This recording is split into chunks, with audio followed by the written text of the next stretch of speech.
Olá, boa noite a todos. Estaremos falando nesse trabalho sobre infecções estomatológicas em crianças, né? Um trabalho apresentado por Enzo, Lázaro, Luiz, Matheus, Mataus e Pietro, com as orientações do professor Silvio Teixeira. Olá. Bom, primeiro temos que entender a parte de afecção, né? Que é a parte que é de modificação, alteração, algo que é de doença, um sinal que você vê que é patológico, né? Que não é ali normal, né? Que é anormal em relação ao estudo que a gente vai fazer aqui, que é relacionado às crianças.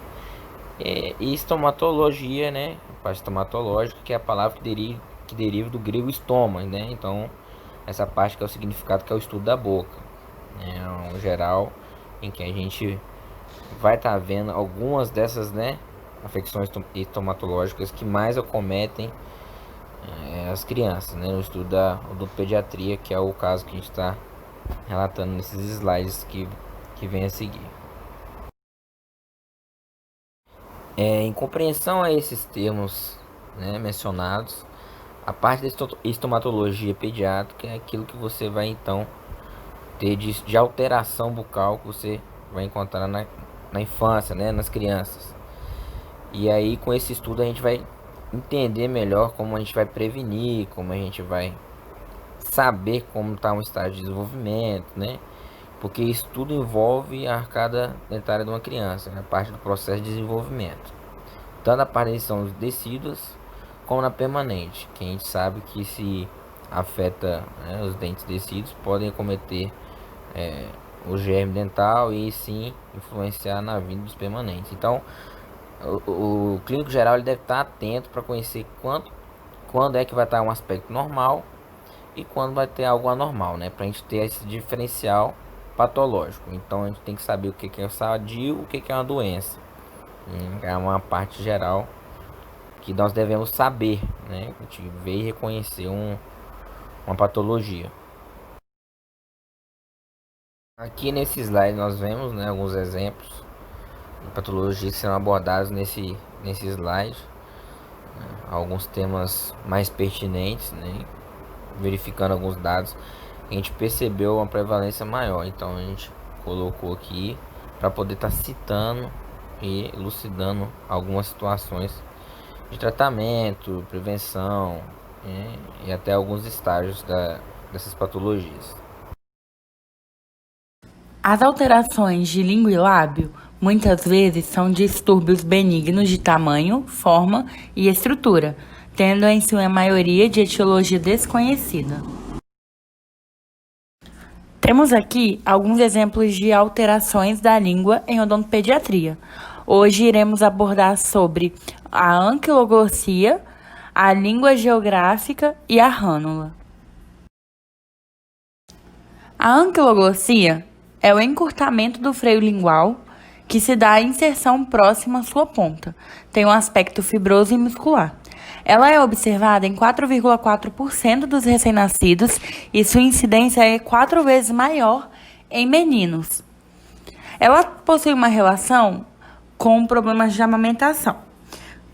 Com o aumento da popularidade do aleitamento materno ao longo das últimas décadas, alguns clínicos relacionaram a anquiloglossia com problemas de amamentação, tais como dor no mamilo ou dificuldade do bebê de se acoplar ao seio. Ela é uma alteração congênita e seu tratamento se dá através de frenectomia, muitas vezes acompanhada de terapia fonoaudiológica, para poder reposicionar melhor a língua e melhorar a dicção.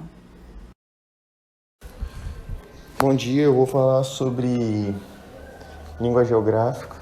Língua geográfica também conhecida como glossite migratória benigna.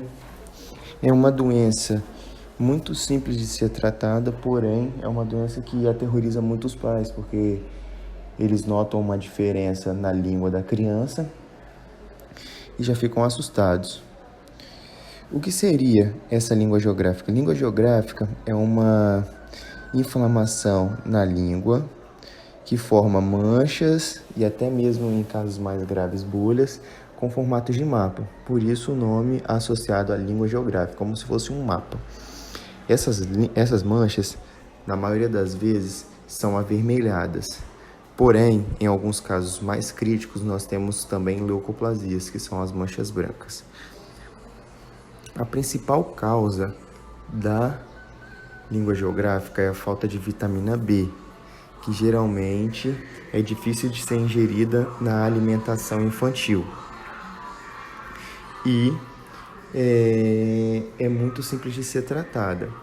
As principais formas de tratamento são uma boa higiene bucal, com escovação severa na região lingual, com uma escova de cerdas macias e fazer um acompanhamento preventivo com um dentista.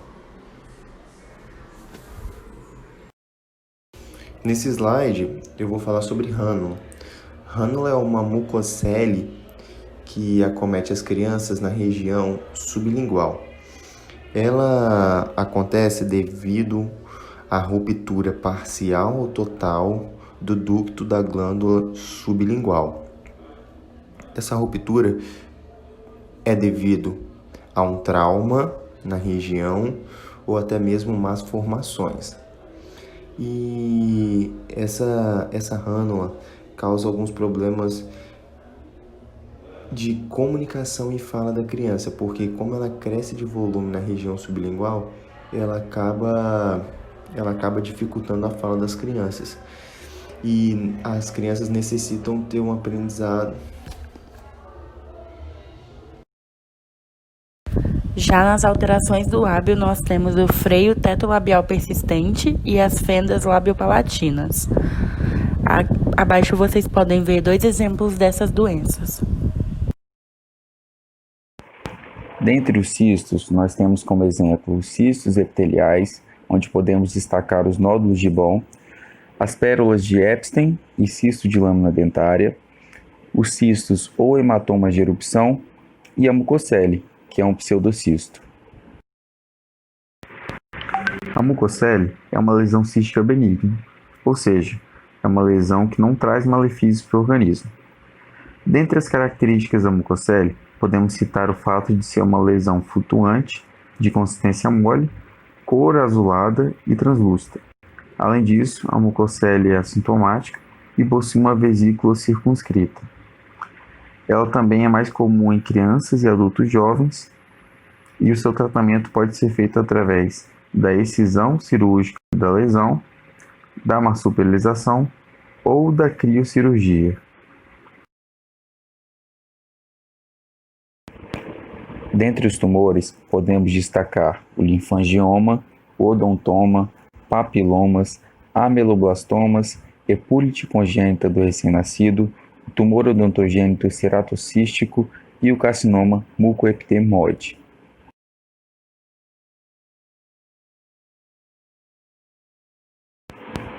A epúlite congênita do recém-nascido é uma lesão benigna de origem mesenquimal que vai ocorrer exclusivamente do rebordo alveolar do recém-nascido. Ela projeta-se a partir da crista alveolar anterior da maxila, como uma massa textual bem definida, penduculada, com superfície lisa ou lobulada e com consistência suave e mesmo coloração do tecido bucal. O tratamento dessa doença pode ser feito de forma cirúrgica ou pode ser feita apenas a preservação do caso. O linfangioma é um tumor benigno originado da malformação de restos linfáticos, que acaba cometendo principalmente crianças. Ele é caracterizado por tumefações superficiais indolores e nodulares, e normalmente está localizado nas regiões de dorso de língua, lábio, palato mole e assoalho da boca. Em relação às formas de tratamento, ele pode ser realizado através da injeção local de agentes esclerossantes ou corticosteroides, ou através de laser e cirurgia. E quando pequenos, não é necessário o tratamento para a remoção do mesmo.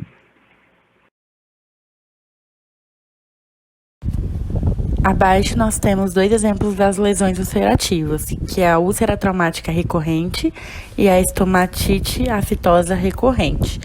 E vocês podem ver as imagens abaixo.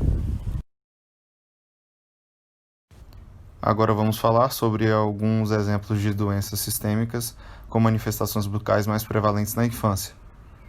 Infecções virais, infecções bacterianas, infecções fúngicas e síndrome febril.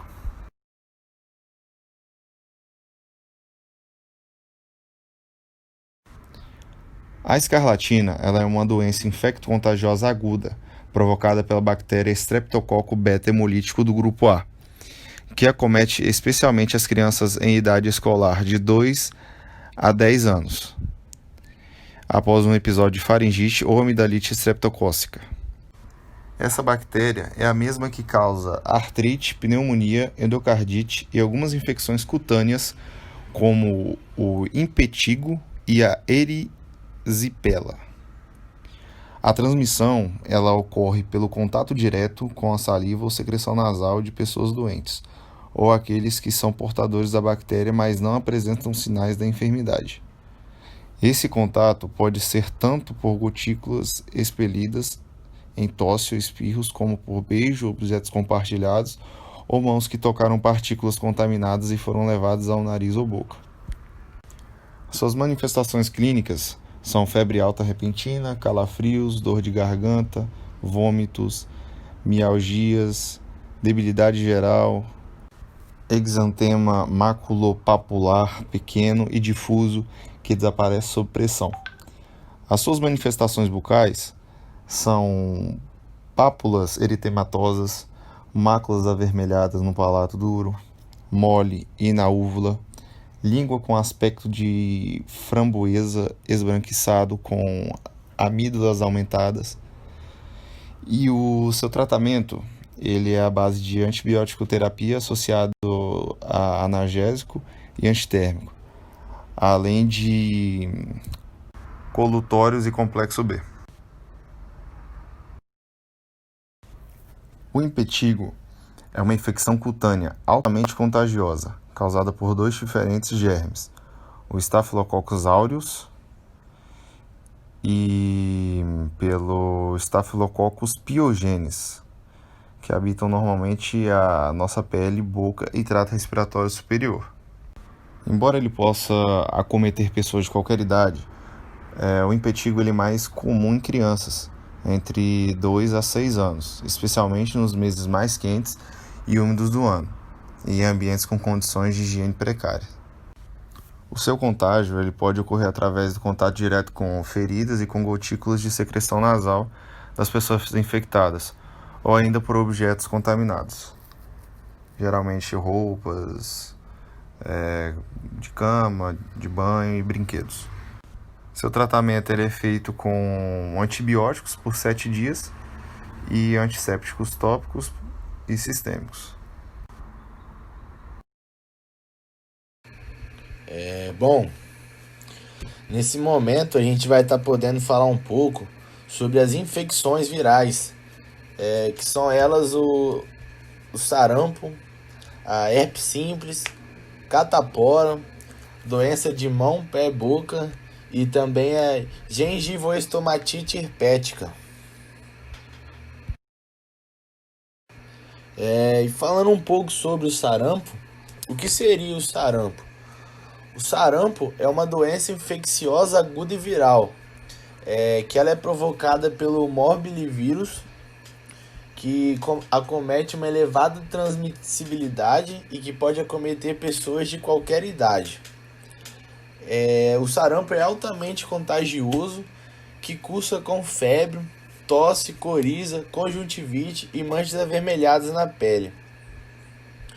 O sarampo pode ser acompanhado de complicações sérias, e principalmente se ela for em crianças menores de 5 anos ou adultos maiores de 20 anos, ou até mesmo em algumas pessoas com um grau de imunodepressão. E nas manifestações bucais, a gente vai perceber umas manchas que elas são chamadas de manchas de Koplik, que é um sinal patognomônico. Elas são as manchas brancas com halo eritematoso na mucosa vestibular, que fica próxima à região dos dentes premolares. E sobre o tratamento do sarampo, o tratamento consiste em medidas preventivas, né? Que seria pela vacina tríplice viral, que é a medida de prevenção mais eficaz contra o sarampo. E ela, além disso, protege também contra a rubéola e a cachumba.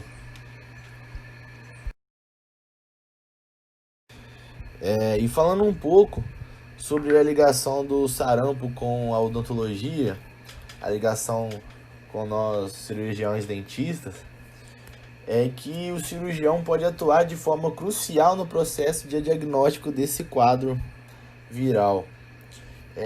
Esse sinal aparece de 24 horas a 48 horas antes do aparecimento das lesões cutâneas, que geralmente a gente vê, né? E apesar dessas lesões apresentarem uma certeza de 80% para o sarampo, ainda é necessário o diagnóstico diferencial, né? Já que alguns estudos correlacionam tais manchas a outras manifestações virais. E sobre essas lesões exantemáticas, elas surgem como alterações, como máculas brancas com tom meio azulado, circunscritas por halo vermelho, e tem um fundo eritematoso difuso. E elas são localizadas na região proximal aos molares, como foi dito no slide passado.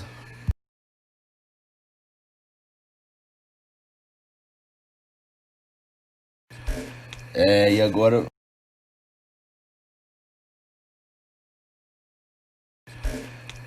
agora falando um pouco sobre a varicela, mais conhecida como catapora, é uma doença altamente contagiosa que ela é causada pelo vírus da varicela zoster e que acomete principalmente crianças e adolescentes menores de 15 anos.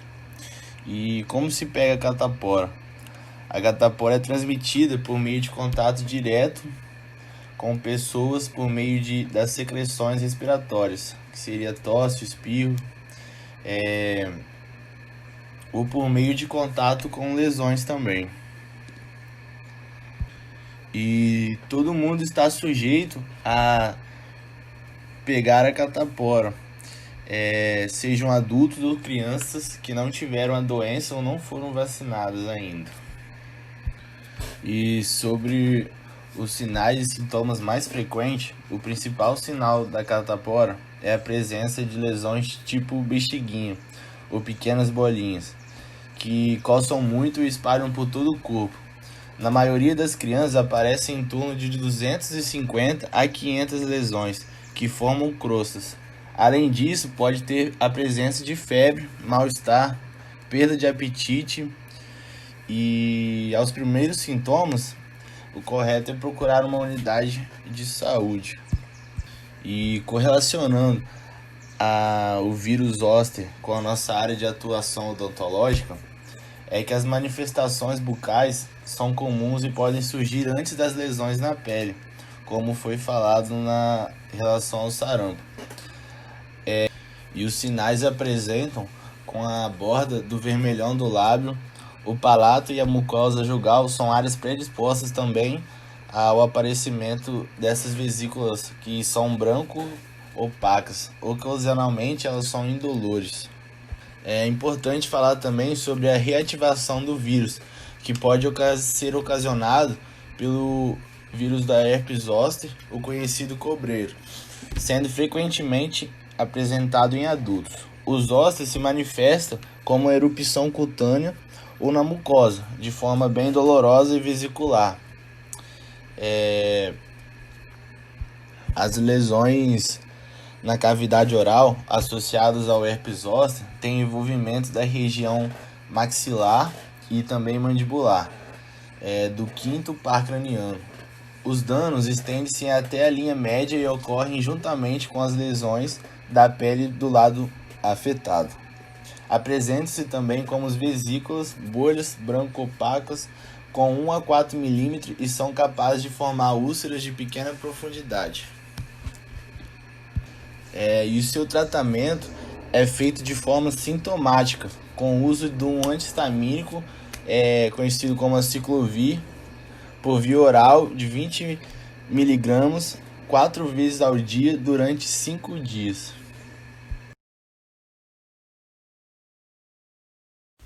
Vamos falar agora sobre gengivoestomatite herpética primária aguda.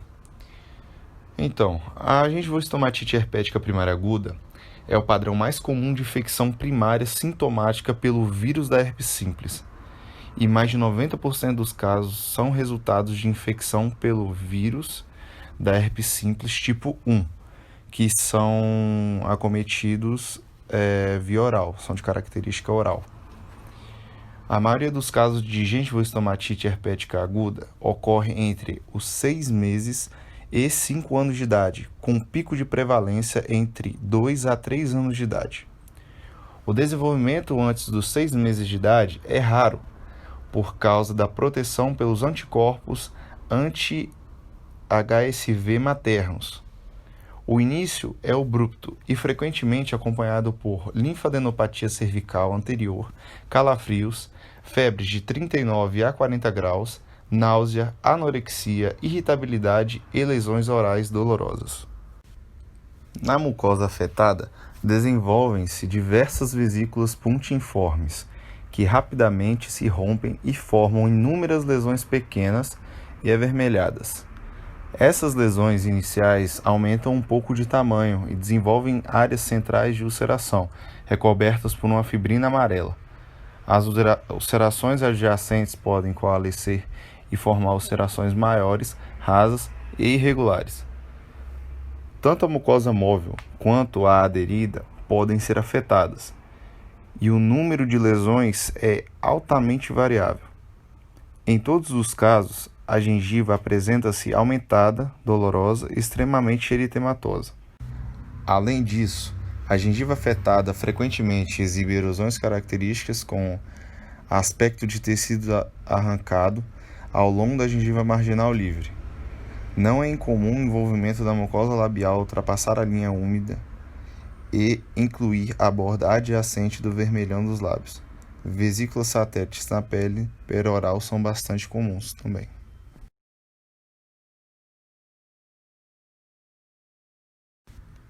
Tratamento.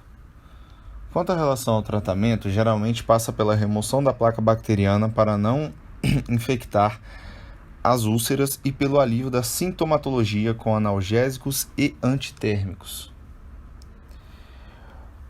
Outra alternativa de tratamento seria a fototerapia com laser de baixa intensidade, que atua acelerando o ciclo da evolução da lesão. Quando aplicada no início da fase prodrômica, pode evitar o aparecimento de lesões ou ainda, se a fase prodrômica já estiver no fim, acelera a erupção das vesículas.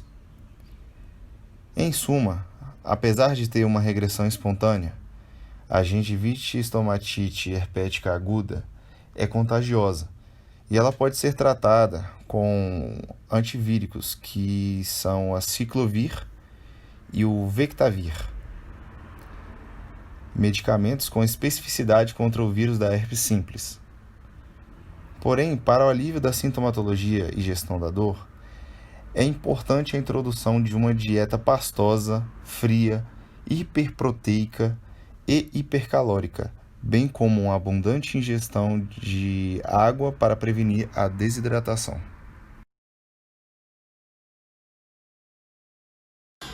Nesse slide eu vou falar sobre a doença de pé, mão e boca. Essa é uma doença muito comum em crianças com menos de 5 anos. É uma doença que é causada pelo Coxsackie, que é um enterovírus. As suas formas de contaminação é através de gotículas de pessoas contaminadas, alimentos contaminados e contato direto com o vírus. Ela é uma doença que o início é bem abrupto. As crianças começam com uma febre intensa, com dores abdominais, e perda de apetite. A dor abdominal é um sintoma muito comum porque essa doença também agride o sistema digestório, fazendo com que a criança tenha algumas pequenas diarreias e vômitos. Essa doença de pé, mão e boca, ela é muito marcante também com suas bolhas, que dá em toda a extensão corporal, que é bolhas de 2 a 8 milímetros, e especialmente na boca, que nós temos as famosas aftas, que acaba inflamando, infeccionando e incomodando as crianças. E sua forma de tratamento é muito simples, com remédios descritos pelo pediatra.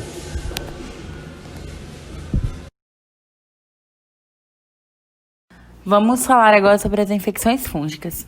São doenças infecciosas que são mais prevalentes na cavidade bucal de crianças. Elas vêm de um desequilíbrio do ecossistema oral, estresse físico e emocional, endocrinopatias, que são as diabetes, desnutrição e imunossupressão. Também se dá devido ao uso prolongado de medicamentos, de mamadeiras, corticoides e imunoterápicos.